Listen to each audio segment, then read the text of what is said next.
নারায়ণগঞ্জের ফতুল্লায় দুই পোশাক কারখানা শ্রমিকদের বিবাদের সুযোগ নিয়ে তাণ্ডব চালিয়েছে বহিরাগত সন্ত্রাসীরা। হামলা ভাঙচুরের ঘটনায় অন্তত ২৫ জন আহত হয়েছে।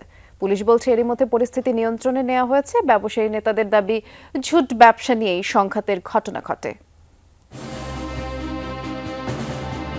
কারো হাতে রামদা, কেউ বা লাঠিসহ দেশীয় অস্ত্র হাতে, হেলমেটও পরেছেন কেউ কেউ। তারপর প্রকাশ্যেই তাণ্ডব চালানো হয় ফতুল্লার শাসনগাঁও এলাকার দুটি পোশাক কারখানায়। প্রত্যক্ষদর্শীরা জানান, শনিবার মাদার কলার কারখানার দুই শ্রমিকের মারামারি হয়। এরপর মালিকপক্ষ এক শ্রমিককে আটকে রেখে মারধর করে বলে অভিযোগ ওঠে। উত্তেজনা ছড়ালে কারখানাটি ছুটি দেওয়া হয়। রোববার সকালে কাজে যোগ না দিয়ে বিক্ষোভে নামেন বেশিরভাগ শ্রমিক। এ নিয়ে বাকবিতণ্ডা হয় পাশের আরএস গার্মেন্টসের লোকজনের সাথে। বেঁধে যায় সংঘর্ষ। স্টাফ আর হলো শ্রমিক, তারপর ঝামেলা হওয়ার পরে মালিক পক্ষ এটা হ্যান্ডেল করতে পারেনি।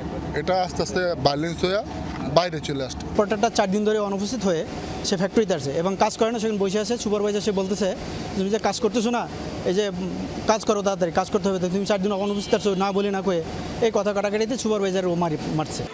সংঘর্ষ চলাকালে ভাঙচুর করা হয় দুটি পোশাক কারখানা। আতঙ্ক ছড়িয়ে পড়ে আশপাশের প্রতিষ্ঠানগুলোতেও। ঘটনাস্থলে যায় সেনাবাহিনী, বিজিবি, পুলিশ সহ আইন শৃঙ্খলা বাহিনী। নিয়ন্ত্রণে আসে পরিস্থিতি।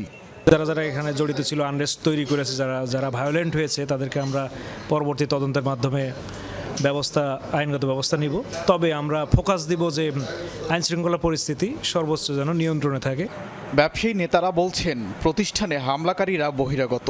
নেপথ্যে ঝুট ব্যবসার নিয়ন্ত্রণ বলে ধারণা তাদের কাছে কিভাবে চাইনিজ কুড়াল, চাপাটি, দা, এই কোরবানি দেওয়ার ছুরি, এগুলি সব নিয়ে আসলো। তার মানে এদিকে বাইরের ইন্ধন জড়িত।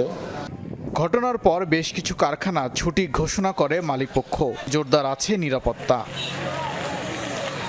ওবায়দুর রহমান, যমুনা নিউজ।